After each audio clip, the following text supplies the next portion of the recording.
Hai, apa kabar semua saudara? Selamat datang dalam YouTube channel Gideon Simanjuntak Amanda Silvanya. Saya berdoa biar YouTube channel ini boleh menjadi berkat bagi saudara. Tidak lain, tidak bukan tujuannya agar saudara mudah beribadah dan memiliki semangat untuk membaca dan merenungkan firman Tuhan. Sebelum kita masuk dalam kebenaran firman Tuhan, bersama-sama kita mau bersatu di dalam doa. Bapa yang baik, Bapa yang kami sembah di dalam nama Tuhan Yesus. Kami mau siapkan hati kami untuk diberkati oleh kebenaran firman Tuhan. Urapi hamba-Mu, lidah bibir perkataannya diurapi dari surga, kata kalimat yang keluar, biar nama Tuhan saja dipermuliakan. Kami berdoa Tuhan, siapapun yang menyaksikan acara ini, mereka diberkati Tuhan berkelimpahan. Di dalam nama Tuhan kami Yesus Kristus, kami siap untuk diberkati. Amin. Sama-sama kita akan membahas kebenaran firman Tuhan. Tema khotbah pada hari ini adalah Mezbah Abraham. Mengapa kita sebagai orang percaya harus membawa persembahan kita kepada Tuhan? Alasannya karena persembahan kita adalah ucapan syukur kita. Persembahan kita adalah iman kita sebagai bukti atas pemeliharaannya, atas anugerahnya dalam hidup saudara dan saya. Dan bukan hanya kita dahulu yang mempersembahkan, tapi Tuhan terlebih dahulu. Karena Yohanes 3 ayat yang ke-16 mengatakan, karena begitu besar kasih Allah akan dunia ini, sehingga ia telah mengaruniakan anaknya yang tunggal. Setiap orang yang percaya kepadanya tidak binasa, melainkan beroleh hidup yang kekal. Oleh karena itu saudara, persembahan yang kita bawa menunjukkan kita sangat mengasihi Tuhan, sebab Ia berjanji untuk memberkati serta memelihara hidup kita dengan kecukupan, bahkan dalam kelimpahan. Bangsa Israel sebagai gambaran orang percaya diperintahkan Tuhan untuk selalu membawa persembahan ketika menghadap Allah dalam ibadah. Hasilnya mereka sangat diberkati sampai saat ini. Keluaran 34 ayat yang ke-20. Janganlah orang menghadap hadiratku dengan tangan hampa. Hari kita akan belajar mengenai Mezbah Abraham. Kita akan tahu bahwa Abraham adalah orang yang dalam setiap perjalanannya dari Haran menuju tanah perjanjian selalu membawa atau membangun mezbah untuk memberikan persembahan kepada Tuhan dengan iman. Ibrani 11 ayat yang ke-6, tanpa iman tidak mungkin orang berkenan kepada Allah. Kita akan melihat yang pertama, mezbah apa saja yang Abraham bawakan ketika dia datang kepada Tuhan. Yang pertama kita akan melihat saudara dalam kebenaran firman Tuhan yang akan kita bagikan pada hari ini saudara. Yang pertama, Abraham disebut bapa orang beriman. Dalam perjalanannya, Allah tidak memanggil Abraham ketika dia berada di tanah perjanjian. Tapi Allah memanggil Abraham ketika dia berada jauh dari tanah perjanjian, yaitu di Mesopotamia. Dari tempat itu Tuhan mengunjungi Abraham ketika dia masih ada di Ur Kasdim, di mana dia pindah ke Haran, lalu dibawa Allah ke tanah Kanaan. Namun sebelum menetap di tanah Kanaan, Abraham menjadi pendatang di tanah Mesir. Firman Allah dalam Kejadian 12:6-7, Abraham berjalan melalui negeri itu sampai ke suatu tempat dekat Sikem, yakni pohon tarbatin di Mor. Waktu itu orang Kanaan diam di negeri itu ketika Tuhan menampakkan diri kepada Abraham dan berfirman, Aku akan memberikan negeri ini kepada keturunanmu. Maka didirikannya di situ mezbah bagi Tuhan yang telah menampakkan diri kepadanya. Sikem artinya bahu atau pundak. Artinya Abraham bergantung penuh kepada Tuhan, mengabdi dengan segenap hati kepadanya. Dari bahu itu kita bicara bahu mengenai sebuah bahu yang menopang, bahu tempat kita menaruh pegangan kita. Jadi ketika Abraham membawa persembahan di Sikem, membangun mezbah, Abraham sedang ingin berkata kepada Allah bahwa aku bergantung penuh kepadamu dan aku mengabdi penuh kepadamu. Berikutnya mezbah di Betel, Kejadian 12 ayatnya yang ke-8. Kemudian ia pindah dari situ ke pegunungan di sebelah timur Betel. Ia memasang kemahnya dekat Betel di sebelah barat dan Ai di sebelah timur. Lalu ia mendirikan di situ mezbah bagi Tuhan dan memanggil nama Tuhan. Betel artinya rumah Allah. Betel artinya pintu gerbang surga. Abraham menyatakan kesetiaannya kepada Allah. Dia mengorbankan kedagingannya untuk dipersembahkan menjadi rumah Allah. Mezbah berikutnya adalah mezbah di Hebron. Kejadian 13:18, sesudah itu Abraham memindahkan kemahnya dan menetap di dekat pohon-pohon tarbatin di Mamre, dekat Hebron, Lalu didirikannya mezbah di situ bagi Tuhan. Hebron artinya damai sejahtera. Abraham memilih untuk hidup dalam damai sejahtera. Di dekat situ ada Goa Makpela, dijadikan kuburan keluarga. Di situ pula dikuburkan Sarah, Ishak, Ribka, Yakub, Lea, dan Abraham.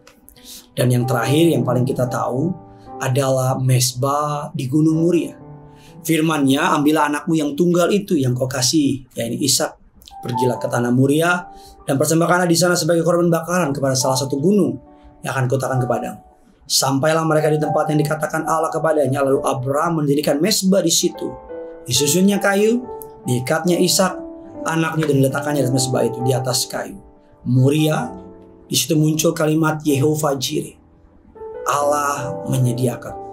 Gunung Moria, gunung Allah, di mana Abraham membuktikan bahwa dia mengasihi Allah lebih dari segala-galanya, termasuk yang paling dia cintai dalam hidupnya.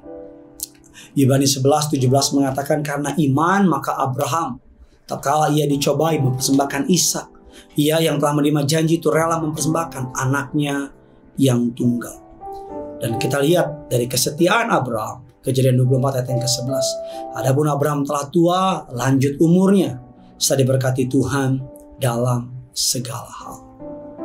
Dalam perjanjian baru Roma 12 ayat yang pertama, karena itu saudara-saudara demi kemurahan Allah, aku menasihatkan kamu supaya kamu mempersembahkan tubuhmu sebagai persembahan yang hidup, yang kudus, berkenan kepada Allah.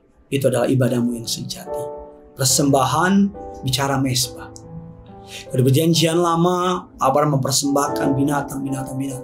Tapi di perjanjian baru kita mempersembahkan hidup kita kepada Tuhan sebagai persembahan yang hidup, yang kudus, berkenan kepada Allah. Galatia 3:29 mengatakan, dan jikalau kamu adalah milik Kristus, maka kamu juga adalah keturunan Abraham dan berhak menerima janji Allah. Dari 4 mezbah yang Abraham bangun, Sikem, yang berarti kurang lebih andalkan Tuhan dalam setiap langkah. Bethel, yang berarti menjadikan hidupmu sebagai rumahnya Allah, di mana Allah bisa bergerak dalam hidup kita menjadi pintu gerbang surga. Hebron, di mana hidup dalam damai sejahtera. Dan Moria, di mana gambaran mengasihi Tuhan lebih dari apapun juga. Saya berdoa agar firman ini boleh menjadi kekuatan bagi saudara, boleh menjadi penghiburan bagi saudara. Karena Tuhan mau saudara dan saya mempersembahkan hidup kita, sama seperti Kristus Yesus mati mempersembahkan tubuhnya, darahnya. Alkitab mengatakan Allah mengaruniakan dia nama di atas segala nama, agar barang siapa yang percaya kepadanya tidak binasa, melainkan beroleh hidup yang kekal. Saya berdoa firman ini boleh menjadi berkat bagi saudara, dan boleh firman ini boleh menjadi penghiburan bagi saudara. Bagikan kabar baik ini dimanapun saudara berada melangkah. Karena saya percaya orang-orang yang mengandalkan Tuhan tidak akan pernah dipermalukan. Yang punya surga, crazy in love with you. Sama-sama kita datang sama Tuhan. Haleluya. Jadikan aku bait suci-Mu yang kudus dan yang tiada bercela. Jadikan aku mezbah doamu bagi keselamatan bangsaku. Jadikan aku Tuhan, jadikan aku bait suci-Mu yang kudus dan yang tiada bercela.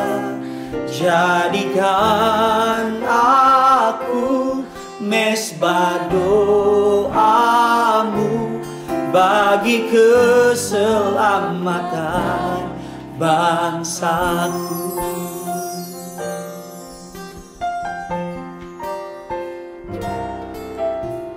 Kau telah memilihku sebelum dunia dibentuk, betapa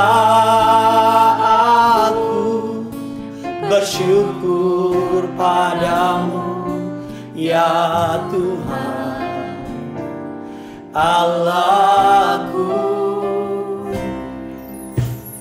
Kau telah memanggilku sebagai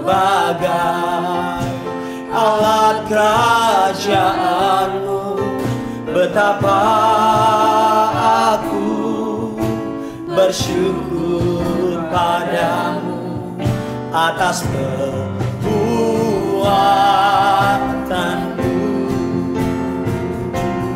Jadikan aku bait suci-Mu yang kudus dan yang tiada bercela. Jadikan aku mesbah doamu bagi keselamatan. Jadikan aku bait suci-Mu yang kudus dan yang tiada bercela. Jadikan aku mesbah doamu bagi keselamatan. Mari lebih sungguh lagi datang sama Tuhan. Jadikan aku bait suci-Mu yang kudus dan yang tiada bercela. Jadikan aku mesbah doamu bagi keselamatan bangsaku, bagi keselamatan bangsaku, bagi keselamatan, bagi keselamatan keluargaku, keluarga